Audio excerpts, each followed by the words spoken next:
Bueno, daremos comienzo a la unidad número 2, que nos va a hablar de las características del equipo con el que nosotros trabajamos, que es nuestro autoclave.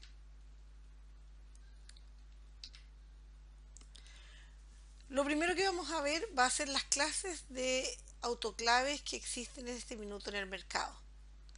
La primera clase es la clase N, también llamado autoclave gravitacional.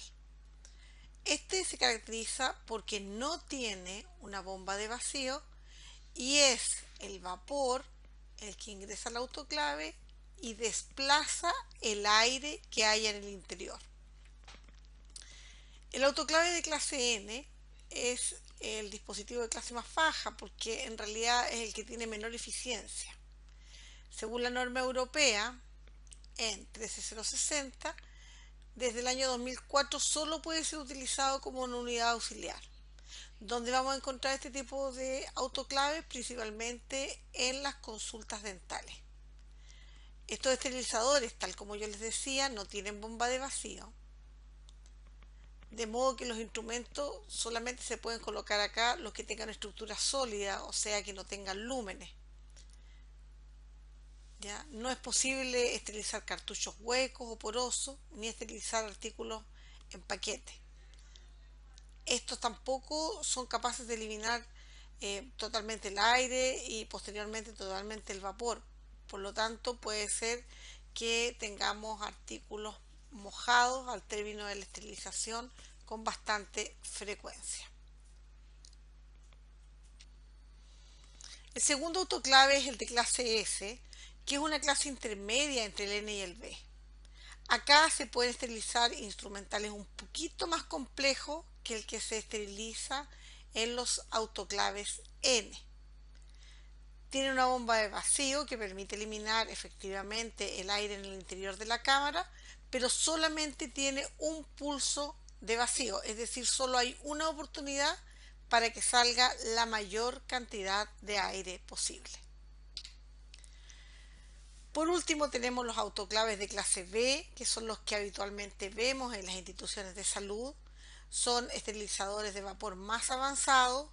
Estos son dispositivos médicos certificados que se utilizan en diferentes partes, pero nos vamos a enfocar en los hospitales en este momento.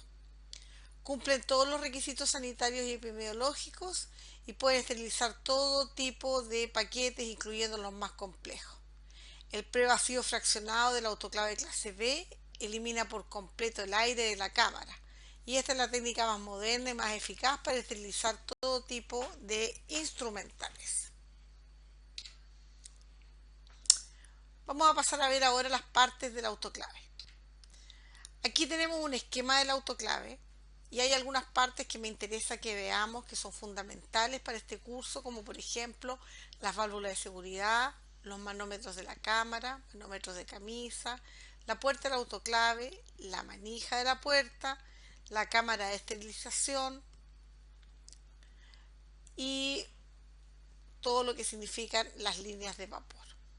Vamos a ir examinando un poquitito qué es lo que es las partes principales de este esquema.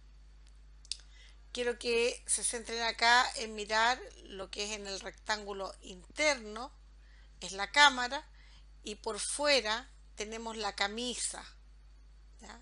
También muchas veces se le llama chaqueta o recámara. Es importante para lo que viene a continuación que tengamos claro estos aspectos. Si nosotros nos fijamos en ese esquema, veíamos unas trampas de vapor que estaban en el esquema en el extremo inferior derecho. Estas son importantes porque es un tipo de válvula automática que cumple funciones como son drenar los condensados, es decir, cuando el vapor en ese lugar se transforma en líquido, va a perder la capacidad de transmitir el calor, por lo tanto se debe eliminar. Estas trampas además evitan pérdidas de vapor y son capaces de atrapar y eliminar el aire y otros gases que no se pueden condensar. relación a las válvulas de seguridad, nos vamos a remitir a lo que dice el artículo 29 del decreto 10, que dice que toda válvula de seguridad debe estar conectada directamente a la cámara de vapor, independiente de otra conexión o toma de vapor y sin interrupción de ninguna otra válvula, llave, grifo u obstrucción. Las válvulas de seguridad, dice el artículo 30, deben ser capaces de evacuar el vapor en forma automática para que la presión de vapor al interior de la cámara no sobrepase en ningún momento el 10% de la presión máxima de trabajo. Hay una presión máxima. Por tanto, estas válvulas tienen que evitar que se sobrepase, porque eso podría significar una explosión. Las válvulas de seguridad, dice el artículo 31, deben estar graduadas de manera que se inicie la evacuación de vapor a una presión igual a la presión máxima de trabajo, aumentada en un 6% como máximo, y se debe cerrar automáticamente cuando nuevamente la presión llegue a la presión de trabajo. Y toda válvula de seguridad tiene que llevar grabada o fundida en su cuerpo una marca de fábrica que indique sus características y que permita su identificación. Estos aspectos son súper importantes y hay que saberlos porque los pueden preguntar en la prueba. Aquí les quise traer esta imagen porque hubo un problema en el autoclave, lo que generó que la presión de trabajo subiera y las válvulas se abrieron y dieron salida al vapor. Aquí se cumple la premisa de que efectivamente las válvulas funcionaron y esto es muy importante que así hubiera sido. En esta imagen vemos al lado derecho un generador de vapor que en su interior tiene una resistencia. Como entra agua que proviene de la planta de tratamiento, esta se transforma en vapor y entra posteriormente a la recámara o chaqueta del autoclave. ¿Cuál es la finalidad de esto? Que esta recámara se mantenga a una temperatura igual a la cámara. ¿Por qué razón? Para evitar una condensación del vapor contra las paredes del autoclave. Una vez que se genera la salida de aire desde el interior, va a ingresar el vapor. Y esto va a pasar en pulsos sucesivos, donde va a haber salida de aire y va a haber entrada de agua.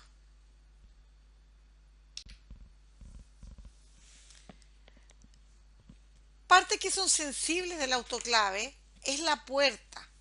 ¿Por qué razón? Porque esta es la parte a la que el operador está expuesto. Soporta la presión del vapor, por lo tanto debe estar fija. Hay un error que se comete de pronto en autoclaves que son de sobremesa. Cuando sale el perno que afirma la puerta, se cae en la tentación de cambiarlo por otro que no es el original. Eso puede originar grandes problemas, incluso una explosión de ese autoclave. Por tanto, hay que tener la precaución de reemplazar por piezas que son originales. El otro punto importante es que la puerta tiene un burlete o una empaquetadura que va a ocluir la salida del vapor. También es vital que exista un programa de mantención para que se lubrique, para que se cambie y se haga por repuestos que son originales. Hay que verificar que la empaquetadura se encuentre en condiciones óptimas a través de inspección física, también a través del test de hermeticidad o el test de vacío, que más adelante lo vamos a ver. ¿Qué es lo que es un autoclave? Es un recipiente, ¿no es cierto?, con todo lo que vimos aquí, de paredes que son gruesas, que tiene un cierre hermético que permite trabajar con vapor de agua, alta presión y alta temperatura, y que sirve para esterilizar material médico o de laboratorio. ¿Cuál es el método de esterilización que voy a utilizar? Esto se basa, ¿no es cierto?, en la desnaturalización de las proteínas, y voy a usar a 121 grados, que puede ser durante 15 minutos según la norma ministerial, o 134 grados, que son 3 a 5 minutos también según norma ministerial. ¿Cómo se va a producir el vapor? Bueno, como les explicaba, pasa esta agua desde el depósito hacia el generador. Se va a formar el vapor. La idea, ¿no es cierto?, es que este vapor saturado esté libre de impurezas, pues se va a usar en esterilización. Después que ingresa el vapor hacia la recámara del autoclave, va a comenzar a llenar la cámara del autoclave.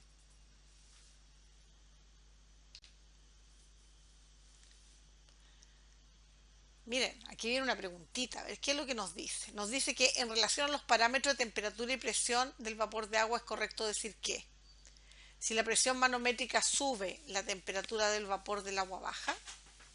Si la temperatura de ebullición del agua es mayor cuando la presión manométrica es mayor. La temperatura de ebullición del agua es de 100 grados Celsius y no incide en la presión que se ejerce sobre el líquido, o ninguna de las anteriores. Unos minutitos, está muy fácil la pregunta esta, muy fácil. La vimos y la revisamos delante en la otra clase. A ver qué piensan ustedes. Y tenemos la respuesta correcta, que es que la temperatura de ebullición del agua es mayor cuando la presión manométrica es mayor. Recuerden ustedes, a mayor temperatura vamos a tener mayor presión, y en realidad es al revés.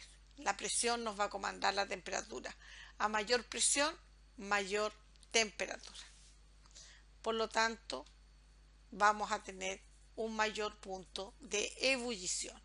Ustedes siempre acuérdense de lo que pasa con el autoclave. El autoclave sube aproximadamente hasta 3 atmósferas, o sea, es como si fuera bajando al lecho marino, y es ahí cuando la ebullición se produce a los 134 grados.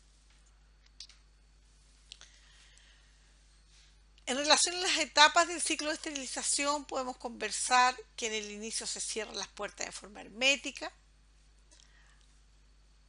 Hay una etapa de vacío en la que se elimina el aire contenido en la cámara y se inyecta vapor. Hay una etapa de calentamiento donde el vapor se introduce a la cámara y alcanza la temperatura que yo deseo, ya sea 121 o 134 grados. Y hay una meseta de esterilización que puede variar entre 3 y 20 minutos. Lo que se indica habitualmente son 4 minutos a 134 grados y 15 minutos a 121 grados. Pero va a depender de los programas que yo tenga incorporados en el autoclave. A continuación viene la fase de igualación, que es cuando ingresa el aire atmosférico a la cámara a través de un filtro para compensar la presión de la cámara con la atmosférica. Este vapor que se utiliza, ¿no es cierto?, se condensa y se convierte en agua, se liberan las puertas y se puede abrir. ¿Qué tareas hay del operador de autoclave? Verificar solamente el funcionamiento de los accesorios de seguridad, verificar solamente el funcionamiento de los accesorios de observación, verificar solamente las condiciones en que se encuentra la aislación térmica, o todas las anteriores. Veamos, todas las anteriores, y lo podemos revisar en el artículo 84 del Decreto Supremo número 10. ¿Con qué programa nos vamos a encontrar en el autoclave? Nos vamos a encontrar con el test de hermeticidad, que consiste en que ubico el test de hermeticidad en mi autoclave y lo presiono para que me diga cómo está funcionando este burlete, cómo impide la salida de vapor desde el interior hacia el exterior. Puedo tener también el programa de Bowie o debo tenerlo, porque este, si ustedes bien se acuerdan, tiene que realizarse todos los días antes de iniciar el funcionamiento del autoclave. ¿Y qué es lo que nos va a permitir esto? Nos va a poder permitir mirar, ver el resultado, y si no está de un negro que sea homogéneo, hay que enviar a revisar el autoclave. En general el protocolo dice si su Bowie salió negativo o incorrecto, lo que yo debo hacer es repetir la prueba. Si vuelve a salir, tiene que mirar el servicio de mantención. Puedo tener programa de 134 grados durante 3 a 5 minutos y puedo tener programa de 121 grados durante 15 minutos. Además, puedo tener ciclo de priones y puedo tener programas especiales que sea con aumento de tiempo de secado, como por ejemplo el equipo DaVinci, que así lo recomienda el fabricante. ¿Qué indicadores tenemos en el autoclave? Tenemos indicadores físicos, tenemos indicadores químicos que son de 6 clases y tenemos los indicadores que son biológicos. ¿Cuáles son los indicadores físicos? Estos son elementos que están incorporados en el esterilizador y que van a permitir visualizar si el equipo ha alcanzado los parámetros exigidos en el proceso. Estos elementos son los termómetros, los barómetros de presión, sensores, válvulas y sistema de registro. Y estos describen todo el proceso del equipo en un registro. Aquí tenemos un esquema de lo que significa la esterilización. Si ustedes se fijan, partimos en la línea amarilla, que es una presión atmosférica, y se hace primero un primer vacío. Y fíjense que en todos los vacíos se permanece bajo la presión atmosférica. Luego comienza la etapa de calor, que podríamos llamar que es un calor sensible, donde empieza a calentar, donde empieza a subir la presión y por tanto empieza a subir el punto de ebullición. De modo que llegamos a la meseta ya con 134 grados y ebulliendo, estando en armonía el vapor con el estado líquido. Esta meseta se va a prolongar según esté programado el autoclave, pero tenemos que tomar precaución porque si se trata, por ejemplo, de instrumental que ha estado en riesgo de contaminación con prión, se va a tener que prolongar durante 18 minutos. A continuación va a venir una etapa donde esta presión va a empezar a disminuir, por lo tanto la temperatura necesaria para que siga habiendo ebullición va a disminuir. ¿En qué me contribuye eso? En que yo voy a seguir teniendo desde el material donde pueda estar condensado por dentro el agua, voy a poder empezar a hacerla hervir. Va a hervir, transformándose en un gas. Luego va a venir la etapa de desvaporización, donde el vapor de la cámara es eliminado por un sistema de vacío y se produce un descenso en la presión. Y por último viene la etapa de secado, donde lo puedo prolongar más o menos según la indicación del fabricante. Hay artículos para los que se recomienda más secado. Viene después la igualación, que es donde entran aire atmosférico a través de un filtro. y permanece adentro igualando presiones.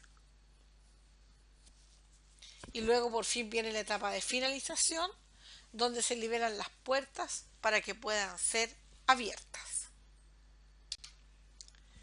Cuando nosotros pensamos en la eliminación de microorganismos, vamos a ver que existen virus medianos que son muy fáciles de eliminar, bacterias vegetativas también lo mismo, hongos, virus, etcétera, hasta que llegamos a las esporas bacterianas que no pueden ser destruidas a través de desinfección de alto nivel, por lo tanto tienen que ser sometidos a esterilización. Y más peligroso aún son los priones. ¿Qué son los priones? Son unas proteínas dañadas que tienen la capacidad de infestar a las proteínas que están alrededor. Constituyen un gran problema cuando nosotros hacemos cirugía de cerebro u otros lugares donde estará nuestro instrumental en contacto con el sistema nervioso. ¿Cuáles son los indicadores químicos? Tenemos cintotestigo, que está diseñada para mostrar exposición al proceso y es utilizada como ayuda para distinguir los elementos procesados de los no procesados. Es la cinta externa. Tenemos indicadores de prueba específica, como por ejemplo los Bowie-Dick. Tenemos indicadores de un parámetro que se utilizan para certificar, por ejemplo, materiales expuestos a radiación. Tenemos indicadores parámetros de multiparámetros, los típicos clase 4 que conocemos. Ya con los 5 y los 6 empezamos a hablar de integradores y empezamos a hablar de emuladores. ¿Cuál es la idea? Los emuladores aumentan la dificultad de que el indicador debe reaccionar al tiempo expuesto. ¿Para qué me sirve mucho esto? Por ejemplo, cuando se esteriliza en ciclo de priones.